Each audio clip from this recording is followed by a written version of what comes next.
What's going on YouTube? CDA Green here, back with another video, and today we have how your personality affects what you play. And I think this is talking about video games in particular. So we all have a wide range of personality traits, right, about us.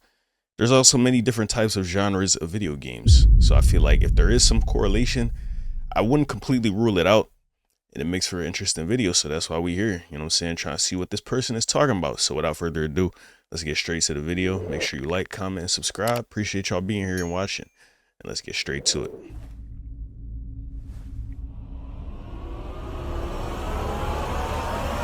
Turns out this video is actually pretty easy to write. In 2016, Dr. Jeremiah Appleton and his team ran a study where they would have gamers fill out surveys regarding their personality. They would agree or disagree with statements like, I have a colorful imagination when I am alone, I enjoy the company of others, I worry I am not accomplishing enough, or I feel the need to win even if it hurts someone else's feelings, etc., etc. All statements you can feel free to answer quietly to yourself if you like. Dr. Appleton then had the subjects report what video game genres they enjoyed the most. And in most cases, subjects that typically enjoyed JRPGs had more quiet, reserved personalities and often had serious doubts as to whether they had made the right decision or done the right thing in games and in life. Yo, they just read me like a fucking book, bro. Golly, I love me some RPGs. I last played Persona 3 Reload.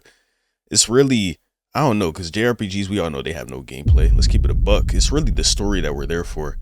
He literally just said people who enjoy JRPGs are more quiet and they often question whether or not they made the right decisions in the games and in life. Very indecisive, not sure of themselves, not confident. They just read me like a book, boy. I'm interested. This video got me hooked Those now. that typically enjoyed platformers and more fast-paced games like Doom often had a strong tendency to be critical of themselves. Fans of puzzle games like Tetris or Hue prefer a certain amount of change and variety in their everyday lives and become dissatisfied when governed by restrictions and limitations. The same goes for fans of Minecraft and other open-world sandbox games who also specifically have personalities that lend themselves to a great need for other people to like and admire them. And if you're finding these statements to feel accurate of your own gaming preferences and personality, quit that, because every word of what I just said was made up. Oh shit. Including that first. Damn. That nigga, who is this nigga making the vid, bro? Is he psychic? Line. This video is a royal bitch to make. Yeah. That was crazy. That was How does really our accurate. Personality affect what games we Even though it was apparently capped. prefer playing? It's a damn good question, and one that has been investigated by people much smarter than me. But before we dive into this, I'd like to make a couple of disclaimers and a couple of examples out of you. I didn't set that whole opening thing up just to screw with you, although I didn't necessarily not enjoy doing that. I did it to point out that personality psych is a slippery slope. If you happen to really find yourself believing what is said about personalities there, you feel victim to the Barnum effect, which is how psychics and horoscope writers stay in business. Ambiguous statements that can be true of pretty much anyone when presented specifically to you about you can very easily begin to feel true. Yeah. Pair that with That's a fact. You automatically, when you hear things like that, for example, which is zodiac signs or fortunes, you're like, oh, this could be me. Like, you're very receptive to it all. You're like, I can kind of see how this is me. Not really, but it is. Like, you feel me? Like, I don't know. That's how they keep people coming back from war. It's a little very bit smart. of confirmation bias, and suddenly everything we talk about today may lead you to believe that you are an incredibly creative person just because you put more hours into Persona 5 than your entire undergrad degree. I'm not judging, that's a self-burn, but I just want you to be aware. Watch your footing on this video and take it with a grain of salt.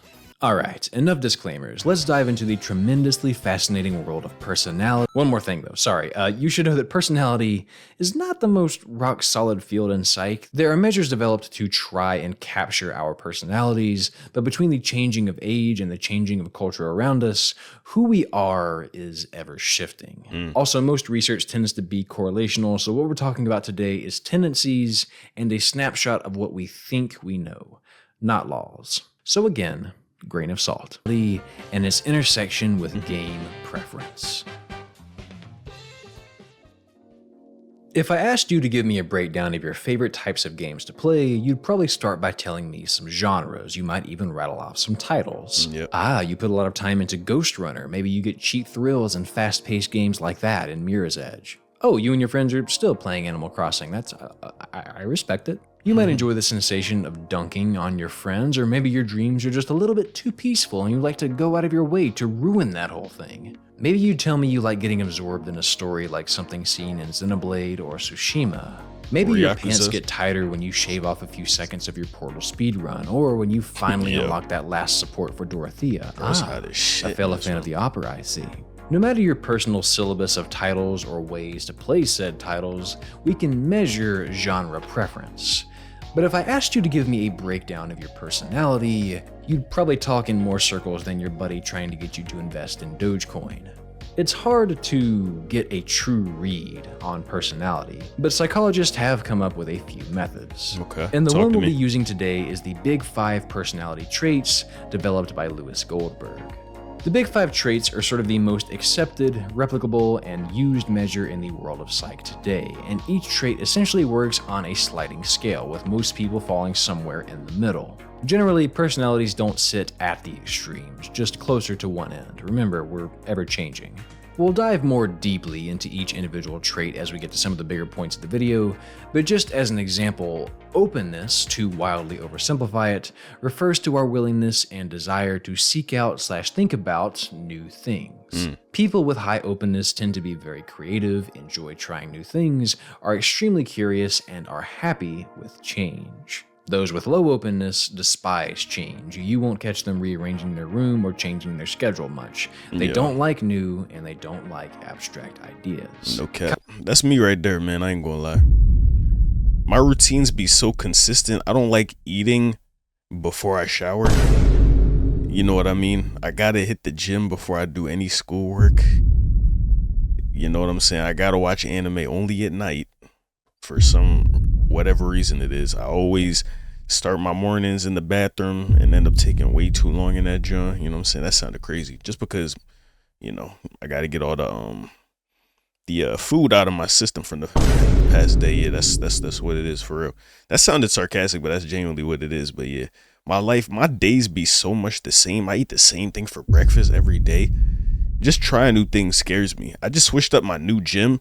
The old one has Smith machines. This one got free weight bench. And I've done that before I did the Smith jump, but I'm so used to the Smith. Now I'm over here doing the new bench. And it's different, but I feel like it's cool. I like it a lot more. You know what I'm saying? I could really maneuver how I want. But for the longest time, I was so scared of hopping back on the regular bench. I'm like, yo, I'm so trash at that jump, bro. I don't know. I'm gonna be so bad at it to start. But that's how things is, bro. With change, you know, things is gonna be uncomfortable at first, but you just gotta get used to them. You know what I'm saying? So, yeah.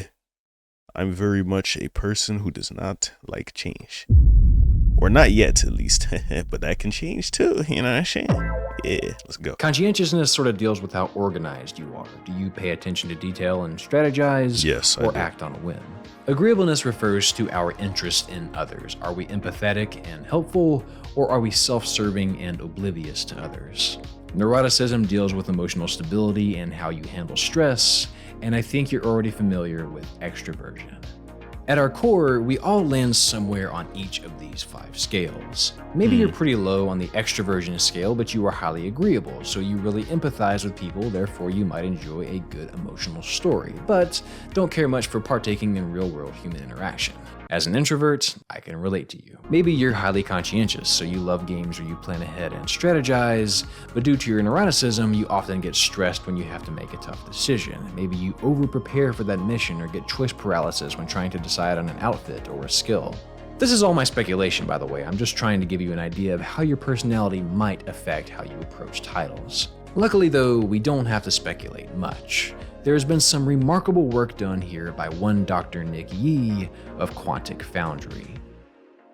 Okay. Let's see. In 2015, Yee and his team gathered data from over 140,000 gamers using their homegrown gamer motivation profile, which you can still take now if you like, and I recommend you do at some point. It's really eye-opening and fun. Link in the description. Pop it open in a new tab and take it after you finish this. From this data, they found that gamers typically play due to a combination of any of these 12 motivations. You might play to stretch your creative muscles, you might play to get wrapped up in a story or to feel like you're someone else. Some folks do it for the challenge challenge, some folks do it for the power trip, many of you crave the community and the competition, and some of us just like to blow shit up. Likely though, we are all some combination of any of these. People are rarely so one-dimensional. And since most people exhibit multiple of these motivations when playing games, Yi and his colleagues used a little technique called multidimensional scaling for the data, which maps out the correlation between these variables. If two motivations are more correlated, they are put closer together, whereas motivations that are less correlated are placed farther apart. Meaning, since these two dots are close to each other, if you were really into gaming for destruction, you are likely also into it for excitement, but less likely to be into it for strategy.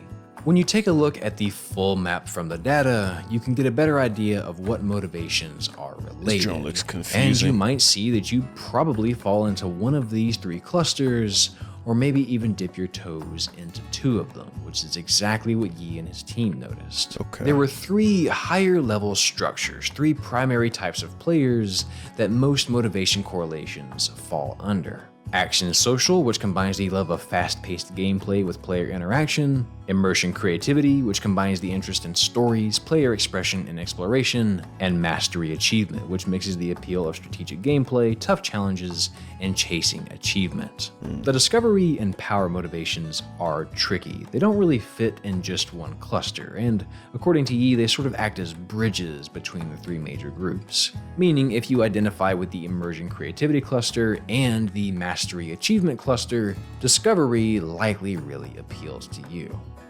Now keep in mind, this is simply motivations we're talking about. Yo, bro, this video has me lost, bro. I ain't even gonna lie. I'm still over here trying to understand the sentences he made like 2 minutes ago, bro. Like, no cap. But we gonna keep watching. Not how personality affects them. But what's fascinating is that much like the Big Five personality traits, the gamer motivations mapping is consistent across several different regions and cultures, which could suggest that gaming motivations and personality are both in some ways universal for all of us, and furthermore could be related in some sort of consistent manner. As I was reading up on this and writing the script for this video, I realized that all that was left to do was find proof of this relationship. And as I embarked on this noble quest into the sweaty migraine-inducing DMV that is Google Scholar and try to find some research that could connect the two, I was surprised to find that Dr. Yi had already broken ground on that research, making my job a lot easier. God bless this man. Only a few weeks later, the good people over at Quantic gathered data from the gamers who filled out their gamer motivation profile and a Big Five personality test. They then analyzed the correlations between the participants' offline personality traits and their gaming motivations. Pretty much what I made up in the beginning of this video, but this time I'm not juicing your kiwis, Connor. They actually did this and did it correctly. And what they found was statistically significant correlations, meaningful connections that, based on the sample size, did not happen by chance. Okay. They stumbled upon the invisible strings that connect who we are to the experiences we love. The action social cluster, which contains the high motivations of excitement, competition, and community, were largely connected to high levels of extroversion. Now, extroversion is usually characterized by people as being outgoing or being good around others, but research supports that it's more accurately characterized by excitability, emotional expressiveness, cravings of excitement, and gaining energy in social situations. Not necessarily being good in them, but gaining something from it, even if it's simply competition or attention. Consider this. Yeah, it makes sense. An extrovert doesn't have to be good with talking to people. It's just that they enjoy it. That makes a lot of sense, yeah. You don't have to like people to be an extrovert, and yet you may still gain something from being around them. So you may very well choose to pick up fighting games because your extroversion makes you crave the competition, just as well as you may play action adventures for the constant excitement, or MMOs and social sims because you do actually like the people in your life and get something meaningful from kind interaction with others. Another correlation they found was between openness and the immersion creativity cluster. RPGs, sandboxes, open worlds, anything with a deep immersive story or a way to express creativity. Most players that enjoy these games tended to have high levels of openness, which, like we discussed earlier, is characterized by imagination and creativity. Folks high in this tend to have a broad range of interests, enjoy change, and are open to new and varied experiences, which may explain why these people can finish JRPGs even after weird interactions like, You know, this is how I earn a living. Huh? Really? I thought you were just doing it for fun. I suppose some people do. Hello, I'm some people. Nice to meet you. I joke, but this is 100% me. What was I'm that here for the interaction? story, and I don't care how weird things get. I'd be willing to bet that the Undertale fan base is full of high openness people because, again, the trait is all about painting outside the lines, which is probably why it also correlates sense. highly to the enjoyment of sandboxes like Minecraft and games with hefty customization like Monster Hunter World. Conscientiousness was slightly mapped to the Mastery Achievement cluster, which makes sense. Highly conscientious folks are preparers, strategizers, task-oriented schedule followers that likely find challenging strategy games like Advance Wars and XCOM to be just the right scritch to their See, taste. this is a great point because I do enjoy strategizing and planning things out and seeing them work according to the plan. But if these games is too hard, bro, like I'm just not gonna play them, Jones. I'm gonna get so upset. So he said conscientious people, people that pay attention to detail, which I am one of them people. Yeah, I like me a good strategy game, but if that joint too hard, boy, I'm gone. No cap. For real though. The correlation here wasn't as strong as the others, but it Okay. may shine a little light on the type of people that That enjoy makes sense. finding all of the achievements. Again, that highly Damn, I conscientious, thought I was on the game for a detail and second, goddamn. task-oriented nature probably That's a lends good edit. itself to finding some pleasure in unlocking all the achievements and getting all of the collectibles. Okay, I'm gonna come up for air now. That was a lot of big words. Couple things to note. The correlations here are significant and they were insightful, but they aren't exactly high, meaning that this only gives us a glimpse into what is usually the case, but is certainly not universal truths. After all, you may be the most detail-oriented, conscientious person on Earth, and yet hate playing strategy games because your personality ruins them. Maybe they just come off as a chore and you have too many of those in real life, so you'd rather unwind with something relaxing. Like I said earlier, fat grain of salt. If episode 1 and psychology studies have taught me anything, it's that There's always a bigger fish. and there is always an exception. But I do think that there is a lot of truth in these correlations. After all, if you're super introverted, you likely would enjoy playing alone. If you're Yep. high in openness, the stranger and more novel a world is, the more likely you are to really want to sink your teeth into it. Which, by the way, this kind of supports my personal theory of why when a new game trailer drops, you may find yourself going, not for me, whereas your buddy gets hype and just tosses it on their mountain of a backlog because they want to play it all. High openness is great and all, but if everything new is appealing, RIP to your buddy's wallet and free time. Or maybe you're the buddy, I'm the buddy, my backlog is bigger than my future. For what it's worth, my take on how who we are affects what we play has to do with personality reinforcement. Okay. We seek out not just games, but media in general that reflects our personality. Like Dr. Yi mentioned in the closing statements of this study, games are often stereotyped as escapist fantasies so that we can be who we're not. But we may in fact play them to better experience who we truly are, how we actually tick, and better understand our own identities. A few studies gathered in a meta-analysis by NCBI reveals that our music and television consumption is often for purposes of identity management, emotional regulation, and companionship, especially in younger people. Which leads me to believe that in a lot of ways, gaming may influence our personality in the same way personality affects our gaming. Personality may in fact be the original spark that triggers our interest, but I think over time they act upon each other back and forth. Games may serve as a mirror that reveals what we do and don't enjoy, and what we do and don't identify with, which, especially in our earlier years, might structure who we are. Personality often runs into the nature versus nurture debate, which is almost always both when it comes to most psychology topics. Genetics certainly plays a part in personality, as has been shown in studies with twins. In fact, based on this twin study, genetic influence on the big five traits were all estimated. Oh shit! I think I referenced this paper in my my psychology class last semester. This is crazy. To be around That's wild. 50%, which means that personality is likely half formed by our genes and half by our experiences. Yeah. So the reason you keep coming back to fighting games may be because you are highly extroverted, but it may also be because your first gaming experience as a kid was Melee. It may not be as black and white as your personality affecting what you play. It may go both ways. A couple of stray thoughts before we pull this video out of the oven. Age is also a huge factor. Some research presented in 2003 suggests that as we age, our personality shifts. Conscientiousness and agreeableness tends to go up through your 20s, and openness tends to decline. Meaning for a lot of people, you really may find yourself narrowing these genres you play. Maybe not everything new will be quite as appealing. Which I think kind of supports the whole notion of identity management and formation in your early years, though I could just be seeing what I want to see with that.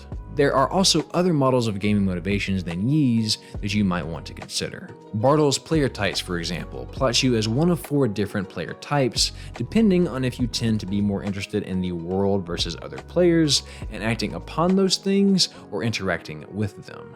Jason Vanderberg's Domains of Play model may also be worth checking out. Ultimately, it is extremely difficult to pin down just what exactly the relationship between our personalities and our game preferences is. It could be something we just can't quite grasp yet, and the research I've gathered for you today only reveals the tip of the iceberg. Then again, it could all be white noise, grasping at the wind. Small tendencies that reveal more about what we think is true than what is actually the case.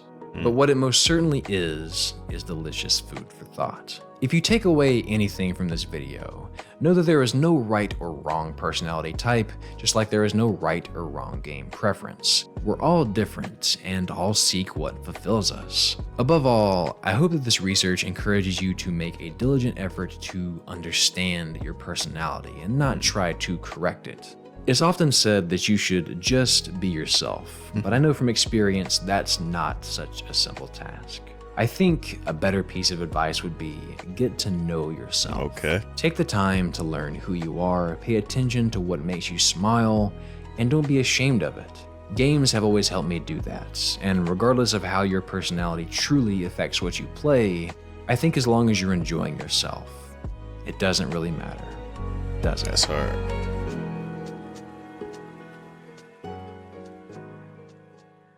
That's the vid. Howdy, partner. Thank you so much for watching today. You could have watched any video in the Nah, word, shout out my dog, bro. That was a W video. Basically, what I got from it is there is no one personality that determines the type of game you're gonna like to play. It could be certain things about you that make certain genres appeal to you, but you could have just grown up playing certain type of games, and now you like them games. Like, you know what I'm saying? Like he said, nature versus nurture. You know what I'm saying? Things are genetic, but they can also be just as environmental.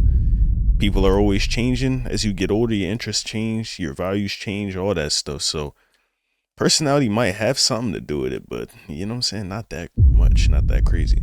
It was just an interesting topic. Very interesting. You would have thought, yo, it's really crazy though, because he really read me like a book with that JRPG John, bro. Like, I don't know. He might have just, like, you know what I'm saying, said, oh yeah, nah, it ain't nothing to it. But the whole time there really is. But we'll never know. You know what I'm saying? I just know we like playing video games over here, man, even though I don't do it all that much, because I just feel like I don't need to be. Like, I need to be like getting to this money, you know what I'm saying, figuring out these moves, trying to get like my life set up. But you need some downtime in your life, you know what I'm saying? That's how you balance a good life. So the key takeaway from this video is that video games rock, you know what I'm saying? I don't know why I be stuttering like that, but yeah, video games they're tough. They're the truth for real. So yeah, bro. If you introverted, play, you know what I'm saying, play some fighting games, bro. And if you extroverted, play a story mode game, nigga, like just you know what I'm saying? You gonna have a good time, bro. Just try new things, see what you like, you know what I'm saying? Because your personality doesn't have all to do with it. It's not the end all be all. So yeah. If y'all like this video, make sure to like, comment, and subscribe. Appreciate y'all watching. Let me know what you thought in the comment section down below. I'm gonna get up out of here. Lay y'all. Peace.